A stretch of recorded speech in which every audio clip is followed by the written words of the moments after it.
Body weight കുറയ്ക്കാനായിട്ട്, വണ്ണം ഒന്ന് ഒതുക്കാനായിട്ട് മാർക്കറ്റിൽ പല പ്രോഡക്ട്സും ഇന്ന് അവൈലബിൾ ആണ്. ഒരുപാട് വില കൊടുത്ത് നമ്മൾ പല സപ്ലിമെൻറ്റ്സും വാങ്ങിച്ച് ഷെയ്ക്കായിട്ടൊക്കെ അടിച്ചു കുടിക്കുന്നത് പല പേഷ്യൻസും വന്ന് പറയാറുണ്ട്. നമുക്ക് ഇത്രയും പൈസ ചിലവാക്കി പുറത്തുനിന്ന് വാങ്ങിച്ച് ഉപയോഗിക്കാതെ നമുക്ക് തന്നെ ചെയ്യാവുന്ന ഒരു ഡ്രിങ്കിൻ്റെ കാര്യമാണ് ഇന്ന് ഷെയർ ചെയ്യുന്നത്. ഇത് വണ്ണം കുറയ്ക്കാൻ മാത്രമല്ല, നമ്മുടെ പ്രോട്ടീൻ സപ്ലിമെൻറ്റ് ചെയ്യുന്നത് വഴി നമുക്ക് ഡെഫിഷ്യൻസീസ് ഉണ്ടാകാതിരിക്കാനും കൂടി ഹെൽപ്പ് ചെയ്യും എന്ന് മനസ്സിലാക്കുക. ഇപ്പോൾ ഇങ്ങനെയുള്ള ഹെൽത്ത് ഡ്രിങ്കുകളിലൊക്കെ അവരുപയോഗിക്കുന്ന ടെക്നിക്ക് ഇതാണ്. നമ്മുടെ കാർബോഹൈഡ്രേറ്റ് ഇൻടേക്ക് ഒഴിവാക്കി, അത് പ്രത്യേകിച്ചും അരി, ഗോതമ്പ് പോലുള്ള സാധനങ്ങൾ കംപ്ലീറ്റ് ആയിട്ട് ഒഴിവാക്കി അതിന് പകരം എന്തെങ്കിലും പ്രോട്ടീൻ ഷേക്ക് കുടിക്കുക, പ്ലസ് അതിൻ്റെ മൈക്രോ ന്യൂട്രിയൻസും വൈറ്റമിൻസും സപ്ലിമെൻറ്റ് ചെയ്യുക എന്നുള്ളതാണ് ഉദ്ദേശിക്കുന്നത്. അപ്പോൾ നമുക്ക് സ്റ്റൊമക്ക് ഫുള്ളായി എന്നൊരു തോന്നൽ ഉണ്ടാവണം. അതോടൊപ്പം നമുക്ക് വിശക്കുകയും ചെയ്യരുത്, എന്നാൽ നമ്മുടെ പ്രോട്ടീൻസ് ഡെഫിഷ്യൻ്റായി പോകരുത് എന്നുള്ളത്. പക്ഷേ ഇതിന് ഒത്തിരി ആയിരങ്ങൾ ചെലവഴിക്കേണ്ട ഒരു അവസ്ഥ വരാറുണ്ട്. പകരം നമുക്ക് ചെയ്യാവുന്ന കാര്യം വീട്ടിൽ തന്നെ നമുക്ക് പ്രിപ്പയർ ചെയ്യാവുന്നത്. അതിന് ആദ്യം എടുക്കേണ്ടത് കുറച്ച് കാഷ്യൂ നട്ട്സാണ്. 5-6 കാഷ്യൂ നട്ട് എടുത്താൽ മതിയാകും. ഈ കാഷ്യൂ നട്ട് നമുക്ക് വെള്ളത്തിൽ കുതിർത്ത് വയ്ക്കാം. അതൊരു 15 മിനിറ്റ് കുതിർത്ത് വെച്ചാൽ തന്നെ നല്ല സോഫ്റ്റ് ആകും. അതിലേക്ക് നമുക്ക് ഏലക്ക നല്ലപോലെ ഒന്ന് ചതച്ച് അതിൻ്റെ പുറന്തോട് മാറ്റി അതിൻ്റെ സീഡ്സ് എടുത്ത് അത് ചെറിയ ഗ്രൈൻഡറിൽ വെച്ച് നമുക്ക് തന്നെ അരച്ച് അതിൻ്റെ പൊടി എടുത്തിട്ട് ഈ കാഷ്യൂ നട്ട് കുതിർത്ത് വെച്ചിരിക്കുന്നതിലേക്ക് ആഡ് ചെയ്യാവുന്നതാണ്. അതോടൊപ്പം നമുക്ക് ഒരു ഈന്തപ്പഴത്തിൻ്റെ ഒരൊറ്റ ഒരെണ്ണം എടുത്താൽ മതിയാവും. ഈന്തപ്പഴത്തിന് മധുരം ഉണ്ടാകാം. അപ്പോൾ നല്ല സോഫ്റ്റ് ആയിട്ടുള്ള ഈന്തപ്പഴം കുരു കളഞ്ഞിട്ട് ഒരെണ്ണം മാത്രം ഇതിലേക്ക് ഇടുക. നമുക്കത് കഴിക്കാനായിട്ട് ടേസ്റ്റിന് വലിയ പ്രശ്നം ഉണ്ടാകരുത്, എന്നാൽ ഷുഗർ ആഡ് ചെയ്യുന്നതിന് പകരം നമുക്ക് ഈന്തപ്പഴത്തിൻ്റേതായിട്ടുള്ള വൈറ്റമിൻസും ന്യൂട്രിയൻസും കൂടെ കിട്ടുകയും ചെയ്യും എന്നുള്ളതാണ്. അപ്പോൾ ഇത്രയും ആഡ് ചെയ്തിട്ട് ഇത് മിക്സിയിലിട്ട് നന്നായിട്ട് മിക്സ് ചെയ്ത് നമുക്കതൊരു പാല് രൂപത്തിൽ തന്നെ എടുക്കാവുന്നതാണ്. എന്നിട്ട് നമ്മൾ ഇതിനകത്ത് മെയിനായിട്ടും ഉപയോഗിക്കുന്നത് അധികം ഷുഗർ കണ്ടൻറ്റ് ഇല്ലാത്ത ഒരു ഫ്രൂട്ടാണ് നമ്മുടെ തണ്ണിമത്തൻ തന്നെ. തണ്ണിമത്തനിൽ നല്ലപോലെ ഫ്ലൂയിഡ് കണ്ടൻറ്റ് ഉണ്ട് എന്നുള്ളത് കൊണ്ട് അത് നമുക്കൊരു ഫുൾ ആയിട്ടുള്ള ഫീലിംഗ് തരും. മാത്രമല്ല അതിൽ ഒത്തിരി കാലറി ആഡ് ചെയ്ത് പോകുന്നുമില്ല. പലപ്പോഴും നമ്മൾ വെയിറ്റ് കുറയ്ക്കാനായിട്ട് നോക്കുന്നവർ ശ്രദ്ധിക്കേണ്ടത്, നമ്മൾ ഒത്തിരി കാലറിയുള്ള ഫ്രൂട്ട്സ് കഴിച്ചെന്നാൽ പോലും നമുക്കത് വണ്ണം കൂടാൻ ഇടയാക്കും എന്നുള്ളതാണ്. പ്രത്യേകിച്ചും ഫ്രക്ട്രോസ് എന്ന് പറയുന്നത് ചിലപ്പോൾ ഗ്ലൂക്കോസിനേക്കാൾ കൂടുതൽ നമുക്ക് വണ്ണം ഉണ്ടാക്കാനും മാത്രമല്ല അത് ലിവറിന് ഫാറ്റി ലിവറുള്ള പ്രശ്നമുള്ളവർക്ക് മദ്യപിച്ചില്ലെങ്കിൽ പോലും കരൾ രോഗിയാക്കാൻ പോലും കെൽപ്പുള്ള ഒരു സംഗതിയാണെന്ന് പ്രത്യേകം ഓർക്കുക. ഡയബറ്റീസ് ആയിട്ടുള്ളവർ ഒരു ദിവസം തന്നെ ഒരു പടല പഴമൊക്കെ കഴിച്ചിട്ട് ഇരുന്നാൽ അവരുടെ ഷുഗർ 400-500 ഒക്കെ ആകുന്നത് ചിലപ്പോൾ നിങ്ങൾ തന്നെ ശ്രദ്ധിച്ചിട്ടുണ്ടാവാം. അതുകൊണ്ട് പഴം എപ്പോഴും ഒത്തിരി നല്ലതാണ് എന്ന് വിചാരിക്കരുത്. 100 ഗ്രാം പഴത്തിൽ കൂടുതൽ ഒരു ദിവസം ഒരു ഷുഗർ രോഗി കഴിക്കാൻ പാടില്ല എന്നാണ് പ്രത്യേകം പറയാനുള്ളത്. അപ്പോൾ നമുക്ക് ഈ തണ്ണിമത്തൻ വളരെ സേഫായിട്ട് ഡയബറ്റിക് രോഗികളിൽ നമുക്ക് ഉപയോഗിക്കാവുന്നതാണ്. ഇതിനകത്ത് ആകെയുള്ള ഒരു കാര്യം, നമ്മൾ ഡേറ്റ്സ് ഉപയോഗിക്കുമ്പോൾ ഒറ്റ ഒരു ഈന്തപ്പഴം ഇടാൻ പാടുള്ളൂ. മാത്രമല്ല കാഷ്യൂ നട്ട്സ് 5-6 എണ്ണം മാത്രം മാക്സിമം ഉപയോഗിക്കുക. അപ്പോൾ ഈ തണ്ണിമത്തൻ ക്യൂബ്സ് ആക്കി അത് കട്ട് ചെയ്തിട്ട് അത് ചെറിയ ചെറിയ ക്യൂബ്സ് ആക്കി ഒരു ഗ്ലാസ്സിലേക്ക് ഇടുക.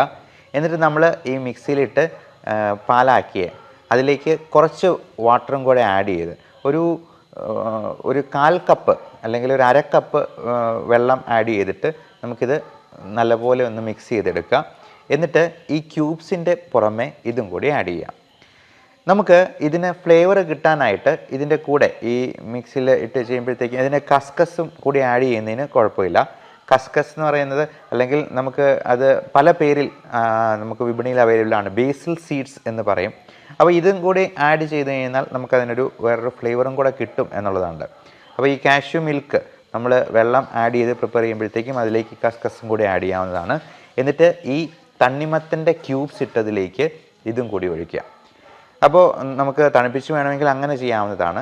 ഇത് നമ്മൾ കുടിക്കേണ്ടത് രാത്രി ഡിന്നറിലേക്ക്, നമ്മൾ ഭക്ഷണം വൈകുന്നേരത്തേത് സ്കിപ്പ് ചെയ്തിട്ട് കുടിക്കുക എന്നുള്ളതാണ്. അതായത് വൈകുന്നേരം ഒരു 5 മണിക്ക് ശേഷം നമ്മൾ ഈ ഒരു ഡ്രിങ്ക് മാത്രം കുടിച്ച് ഒറ്റ ഗ്ലാസ് മാത്രം കുടിച്ചാൽ മതിയാവും. വേറെ ഒന്നും അതിൻ്റെ കൂടെ കാർബോഹൈഡ്രേറ്റ് ആയിട്ടൊന്നും കൊടുക്കാതിരിക്കുക, അധികം കാലറി അകത്തോട്ട് ചെല്ലാതിരിക്കുക എന്നുള്ളതാണ്. എന്നിട്ട് നമുക്ക് ഇൻ്റർമിറ്റൻറ്റ് ഫാസ്റ്റിംഗ് എന്ന ഒരു പ്രൊസീജിയറാണ് വണ്ണം കുറയ്ക്കാനായിട്ട് ഏറ്റവും അത്യാവശ്യമായിട്ട് ചെയ്യേണ്ടത്. ഞാൻ നേരത്തെ പറഞ്ഞ പോലെ തണ്ണിമത്തൻ്റെ ഐസ് ക്യൂബ്സ് ഇട്ടു, നമ്മൾ ഈ കാഷ്യൂ മിൽക്ക് ഒഴിച്ചു. അതിനെ ടോപ്പ് ചെയ്യാനായിട്ട് വേണമെങ്കിൽ നമുക്ക് തണ്ണിമത്തൻ്റെ ക്യൂബ്സ് കുറച്ചുകൂടി ഇടാം. അത് നല്ല കളർഫുള്ളായിട്ടിരിക്കും, നമുക്ക് നല്ല ഫുള്ളായിട്ടുള്ളൊരു ഫീലിംഗ് ഉണ്ടാകും. നല്ല വലിയ ഗ്ലാസ്സിൽ നമ്മളതെടുത്ത് കഴിച്ച് കഴിയുമ്പോഴത്തേക്കും തന്നെ വയറ് ഫുള്ളാകും. എന്നിട്ട് നമ്മൾ അതിന് ശേഷം 0 കാലറി ഡയറ്റായിരിക്കും. വെള്ളം കുടിക്കാം, എത്ര വേണമെങ്കിലും വെള്ളം കുടിക്കാം. മധുരമുള്ള ഒരു സംഗതി പോലും അതിനുശേഷം കഴിക്കാൻ പാടില്ല. കാർബോഹൈഡ്രേറ്റും ഒഴിവാക്കുക.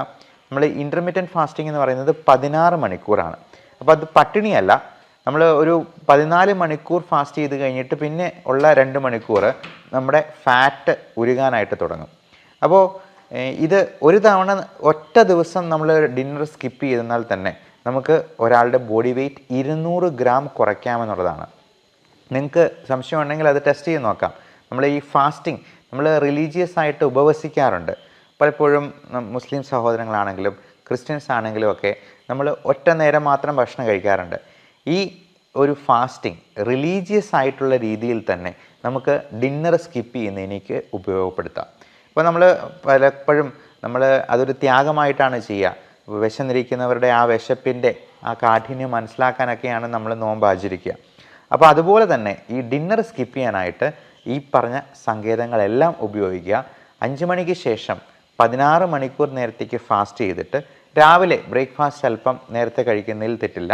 അതായത് 7 പ്ലസ് ബാക്കിയുള്ള 16 മണിക്കൂർ 9 മണിക്കൂറും കൂടെ കഴിഞ്ഞ് രാവിലെ 9 മണിക്കോ അല്ലെങ്കിൽ ഒരു 10 മണിക്കോ ബ്രേക്ക്ഫാസ്റ്റ് കഴിക്കുക. അതുവരെയും നമ്മൾ 0 കാലറിയിലായിരിക്കണം. ഒരു തരത്തിലുള്ള കാലറിയും നമുക്ക് ഉള്ളിൽ ചെല്ലാൻ പാടില്ല എന്ന് പ്രത്യേകം ഓർക്കുക. എന്നിട്ട് ബാക്കി ഈ 16 മണിക്കൂർ വിട്ടിട്ടുള്ള 8 മണിക്കൂർ സമയമുണ്ടല്ലോ, ആ 8 മണിക്കൂർ സമയത്ത് നമ്മൾ കഴിക്കുന്ന ഭക്ഷണത്തിലാണെങ്കിലും കാലറീസ് ഒരുപാട് കയറിപ്പോകാതെ നമ്മൾ നോക്കണം. പ്രത്യേകിച്ചും നമ്മുടെയൊക്കെ ഒരു സ്വഭാവ രീതി വെച്ചിട്ട് നമ്മുടെ സംസ്കാരത്തിൻ്റെ ഭാഗമാണ് ഈ ചോറെന്ന് പറയുന്നത്. നമ്മൾ ഒരു പ്ലേറ്റ് നിറച്ച് ചോറെടുക്കും, എന്നിട്ട് അതിൻ്റെ അറ്റത്ത് ഒരു ഇത്തിരി പൂരം കറി എടുത്ത് കഴിക്കും. ശരിക്കും അങ്ങനെയല്ല വേണ്ടത്. നമ്മൾ ഒരു പ്ലേറ്റ് എടുത്തെന്നാൽ അതിൻ്റെ 4/1 ഭാഗം മാത്രമേ കാർബോഹൈഡ്രേറ്റ്സ്, അരിയാഹാരമാണെങ്കിലും ചപ്പാത്തി ആണെങ്കിലും, നമ്മൾ ചോറ് മാറ്റി വെച്ചിട്ട് 5 ചപ്പാത്തി കഴിച്ചെന്നാൽ ഒരു കാര്യമില്ല. അപ്പോൾ 1/4 ഭാഗം മാത്രം കാർബോഹൈഡ്രേറ്റ്സ്, ബാക്കി ഒരു 1/4 ഭാഗം പ്രോട്ടീൻസ്. അത് പയറ് വർഗ്ഗത്തിൽപ്പെട്ട അല്ലെങ്കിൽ കടല അല്ലെങ്കിൽ മുട്ടയുടെ വെള്ളയാണ് നല്ലത്. അതുപോലെ ചിക്കൻ കറി വെച്ചത്, മീൻ കറി വെച്ചത്, ചെറുമീനുകളാണ് ഏറ്റവും നല്ലത്. അങ്ങനെ എന്തെങ്കിലും പ്രോട്ടീൻ ഉൾപ്പെടുത്താം. അതോടൊപ്പം ഒരു 1/4 ഭാഗത്തേക്ക് നമ്മൾ പച്ചക്കറികൾ, ഗ്രീൻ ലീഫി വെജിറ്റബിൾസ്, മറ്റൊരു 1/4 ഭാഗത്ത് ഫ്രൂട്ട്സ്. അത് അധികം മധുരമില്ലാത്ത, നേരത്തെ പറഞ്ഞ പോലെ ഇപ്പോൾ പേരയ്ക്ക പോലുള്ള തണ്ണിമത്തൻ പോലുള്ള ഫ്രൂട്ട്സ് നമുക്ക് ഉൾപ്പെടുത്താം. കുക്കുംബർ പോലുള്ള സാധനങ്ങൾ വെയിറ്റ് കുറയ്ക്കാൻ വളരെ നല്ലതാണ്. ക്യാരറ്റും ബീട്രൂട്ടും, കാര്യം അത് മണ്ണിൽ അടിയിൽ വളരുന്നതാണെങ്കിലും നമുക്ക് ക്യാരറ്റും ബീട്രൂട്ടും കാലറി കുറഞ്ഞ ഭക്ഷണം തന്നെയാണ്. അതോടൊപ്പം നമുക്ക് ഈ ഭക്ഷണം കഴിക്കുന്നതിന് തൊട്ട് മുമ്പ് മരുന്ന് പോലെ കഴിക്കേണ്ട ചില സാധനങ്ങളുണ്ട്. നമ്മൾ പറയും 3 ഗ്ലാസ് വെള്ളം കുടിക്കണമെന്ന്. നല്ലപോലെ വെള്ളം കുടിച്ചാൽ തന്നെ നമുക്ക് ഇടയ്ക്ക് ഭക്ഷണം കഴിക്കാനായിട്ട് ഒരു വിശപ്പ് വരുമ്പോഴത്തേക്കും, ഒരു ആനലുണ്ടാകുമ്പോഴത്തേക്കും നമ്മളൊരു 3 ഗ്ലാസ് വെള്ളം കുടിക്കുമ്പോൾ തന്നെ ആ വിശപ്പ് അങ്ങ് അടങ്ങും. കാര്യം നമ്മുടെ ഹങ്കർ സിഗ്നൽസ് നമ്മുടെ വയറിൽ നിന്നും ഹൈപ്പോതലാമസിലേക്ക് പോയിട്ടാണ് നമുക്ക് ഹങ്കർ സിഗ്നൽ കിട്ടുക. അപ്പോൾ ഈ ഹങ്കർ സിഗ്നലിനെ നമുക്കൊന്ന് സപ്രസ് ചെയ്യാനായിട്ട് വെള്ളം കൊടുത്തെന്നാൽ തന്നെ മതിയാവും. നമ്മൾ ആ സമയത്ത് ചായയോ കാപ്പിയോ, ഈ ചായയും കാപ്പിയും കുടിച്ച് തന്നെയാണ് നമുക്ക് ഒത്തിരി കാലറി ഉള്ളിലോട്ട് പോകുന്നത്. പകരം നല്ല ശുദ്ധ വെള്ളം കുടിക്കുക. അതോടൊപ്പം അധികം കാലറി ഇല്ലാത്ത ഫ്രൂട്ട്സ് എന്തെങ്കിലും കഴിക്കുക. എന്നിട്ട് ഇത്രയും കഴിച്ച് വിശപ്പൊന്ന് അടങ്ങിയതിന് ശേഷം മാത്രമേ നമ്മൾ മെയിൻ കോഴ്സ്, അത് കാർബോഹൈഡ്രേറ്റ് ആണെങ്കിലും പ്രോട്ടീൻ ആണെങ്കിലും കൂടുതൽ കഴിക്കാൻ പാടുള്ളൂ. എന്നിട്ട് ഇതിനോടൊപ്പം നമുക്ക് കുഞ്ഞു എക്സസൈസായിട്ട് പലതുള്ളി പെരുവെള്ളം എന്ന കോൺസെപ്റ്റ് പരമാവധി ഉപയോഗിക്കാം. നമുക്ക് നമ്മുടെ ജോലികൾ തന്നെ പരമാവധി എനർജി സ്പെൻഡ് ചെയ്യുന്ന രീതിയിൽ ചെയ്യുക. അപ്പോൾ നമ്മൾ ഇപ്പം ഡോക്ടർമാരാകുമ്പോഴത്തേക്കും ഞാൻ ഒരു 50 പേഷ്യൻറ്റിനെ നോക്കുന്നുണ്ടെങ്കിൽ 50 പേരെ എഴുന്നേറ്റ് നിന്ന് അവരെ ഓസ്കൾട്ടേറ്റ് ചെയ്ത് നോക്കുക എന്നുള്ളതാണ്. അതുകൊണ്ട് 3 ഗുണങ്ങളുണ്ട്. ഒന്ന്, എനിക്ക് അത്രയും എനർജി കൺസ്യൂം ചെയ്യാൻ പറ്റും, കാലറി ബേൺ ചെയ്യാൻ പറ്റും. 2, പേഷ്യൻറ്റിനെ നന്നായിട്ട് നോക്കി എന്ന് അവർക്ക് ഒരു സംതൃപ്തി ഉണ്ടാവും. നന്നായി നോക്കി എന്നുള്ള സംതൃപ്തി എനിക്കും എൻ്റെ ജോലി ഭംഗിയായി ചെയ്തു എന്ന് എനിക്കും തോന്നും. അപ്പോൾ ഇത്തരത്തിൽ നമുക്ക് ലിഫ്റ്റ് ഉപയോഗിക്കാതെ കൂടുതലായിട്ട് ജോലി ചെയ്യാനായിട്ട് നോക്കാം, കൂടുതൽ സ്റ്റെപ്പ് കയറാനായിട്ട് നോക്കാം, കൂടുതൽ സമയം നടക്കാനായിട്ട് നോക്കാം. നമ്മൾ ഫോണിൽ സംസാരിക്കുന്ന സമയം ഇരുന്നുകൊണ്ടോ കിടന്നുകൊണ്ടോ സംസാരിക്കത്തില്ല, നടന്നുകൊണ്ടേ സംസാരിക്കുകയുള്ളൂ എന്നുള്ളത് ഉറപ്പ് വരുത്തുക. ഞാൻ നേരത്തെ പറഞ്ഞ പോലെ പലതുള്ളി പെരുവെള്ളം എന്ന കോൺസെപ്റ്റാണ് ഏറ്റവും നല്ലത്. നമ്മൾ ജിമ്മിലൊക്കെ പോയി 1 മണിക്കൂർ 2 മണിക്കൂർ എന്നൊക്കെ ആ ആരംഭശൂരത്വം കഴിയുമ്പോഴത്തേക്കും നമ്മളതൊക്കെ നിർത്തി വെച്ചിട്ട് വീണ്ടും പഴയപടി മൂടി പുതച്ച് കിടന്നുറങ്ങുന്ന ഒരു സ്ഥിതിവിശേഷത്തിലേക്ക് പോകാനിടയുണ്ട്. അതുകൊണ്ട് നമുക്ക് പതുക്കെ തുടങ്ങുക. Slow and steady wins the race എന്ന പ്രൊവർബ് ഓർക്കുക. പലപ്പോഴും ആൾക്കാർ ഒറ്റ മാസം കൊണ്ട് ആകെ 500 ഗ്രാമാണ് കുറഞ്ഞത് ഡോക്ടറെ എന്ന് പറയാറുണ്ട്. മതി, നമുക്ക് വെയിറ്റ് കൂടാതിരുന്നാൽ മാത്രം മതി. വെയിറ്റ് കുറയ്ക്കാൻ പറ്റിയില്ലെങ്കിൽ പോലും വെയിറ്റ് കൂടാതിരുന്നാൽ തന്നെ അത് നല്ല അച്ചീവ്മെൻ്റ് ആണ് എന്ന് വിചാരിക്കുക. നമ്മളെ തന്നെ മോട്ടിവേറ്റ് ചെയ്തുകൊണ്ടിരിക്കുക. ഒരു കാരണവശാലും നമുക്ക് ഇപ്പം പലപ്പോഴും 2-3 മാസം നല്ലപോലെ ഡയറ്റ് ചെയ്തിട്ട് ഒരു കല്യാണം കൂടുമ്പോഴത്തേക്കും തന്നെ ഈ പറഞ്ഞ എല്ലാ മേന്മകളും നഷ്ടമാകുന്ന ഒരു രീതി കാണാറുണ്ട്. അപ്പോൾ ഇതെല്ലാം നോക്കിയതിന് ശേഷം എക്സസൈസ് നമ്മൾ പരമാവധി ചെയ്യുക. ഇതിൽ നമ്മൾ എക്സസൈസ് ചെയ്യുമ്പോൾ തന്നെ അതിനകത്ത് 3 കമ്പണൻസ് ഉണ്ടാവണം. ഈ നടപ്പ് എന്ന് പറയുന്നത് ഒരു വ്യായാമമായിട്ട് പോലും കൂട്ടാൻ പറ്റില്ല, അതൊരു മോഡറേറ്റ് ലെവൽ ഓഫ് ആക്ടിവിറ്റി എന്ന് പറയാൻ പറ്റുള്ളൂ. അപ്പം നമ്മൾ എക്സസൈസിൽ 3 കമ്പോണൻസ്, ഒന്ന് അതിൽ എയ്റോബിക് ഫാക്ടർ ഉണ്ടാവണം, അതായത് നമ്മുടെ ഹാർട്ട് റേറ്റ് 140 മുകളിലേക്ക് ഇൻക്രീസ് ചെയ്യുന്നത്.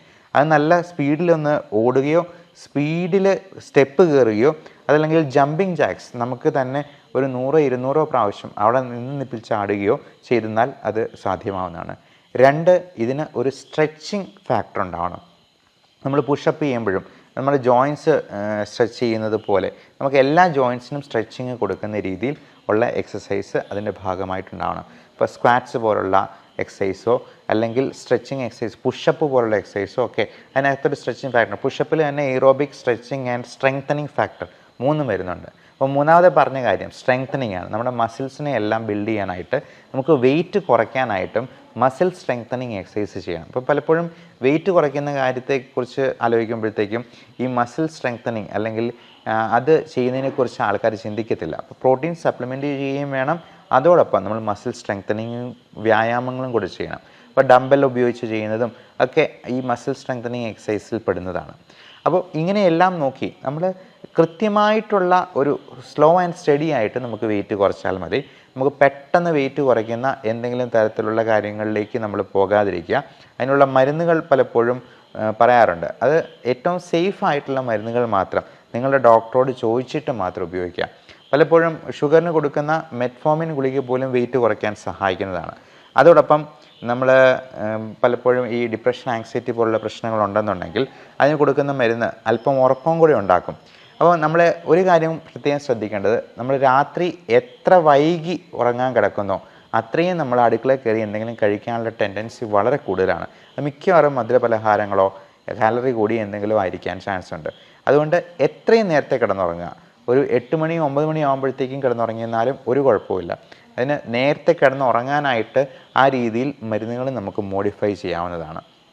അതോടൊപ്പം ഈ വെയിറ്റ് കുറയ്ക്കാനുള്ള വളരെ നല്ല മരുന്ന് ഇപ്പം മോഡേൺ മെഡിസിനിൽ തന്നെയുണ്ട്. അത് പലതരത്തിൽ ആക്ട് ചെയ്യുന്നതുണ്ട്. നമ്മുടെ ഫൈബർ കണ്ടൻറ്റ് കൂട്ടുന്ന രീതിയിലുള്ള ആൽഫ സൈക്ലോഡെക്സ്ട്രിൻ എന്ന് പറയുന്ന മരുന്നുകളുണ്ട്. അതുപോലെ നമ്മുടെ ഫാറ്റ് അത് അബ്സോർബ് ചെയ്ത് പോകാതെ ഇൻറ്റസ്റ്റിനിലൂടെ അത് മലത്തിൻ്റെ കൂടെ തന്നെ പോകുന്ന രീതിയിലുള്ള ഫാറ്റ് കില്ലിംഗ് ആയിട്ടുള്ള മെഡിസിൻസ് ഉണ്ട്. അപ്പോൾ ഇത്തരത്തിലുള്ള കാര്യങ്ങളെക്കുറിച്ച് നിങ്ങളുടെ ഡോക്ടറോട് ചോദിച്ച് മനസ്സിലാക്കുക. അത്യാവശ്യമെങ്കിൽ അങ്ങനെയുള്ള കാര്യങ്ങൾ നോക്കുക. അപ്പോൾ വെയിറ്റ് കുറയ്ക്കുക എന്ന് പറയുന്നത് പല അസുഖങ്ങൾക്കും ഒരു ഒറ്റമൂലിയായിട്ട് കണക്ക് കൂട്ടാം. Diabetes, hyper tension, cholesterol, fatty liver എന്ന് വേണ്ട മുട്ടുവേദന, കാലുവേദന പോലുള്ള പ്രശ്നങ്ങൾക്ക് പോലും അതൊരു നല്ല പ്രതിവിധിയാണ്. അത് ഏറ്റവും ഭംഗിയായിട്ട് ചെയ്യാനും അത് വളരെ പതുക്കെയാണെങ്കിലും സ്ലോ ആയിട്ടാണെങ്കിലും അതിന് റിസൾട്ട് കിട്ടുമോ എന്നുള്ളത് നോക്കുക. കാരണം വെയിറ്റ് കുറയ്ക്കേണ്ടത് വളരെ വളരെ അത്യാവശ്യമാണ് ഇന്നത്തെ ഈ ജീവിതശൈലി രോഗങ്ങളുടെ കാലത്ത്. Thank you.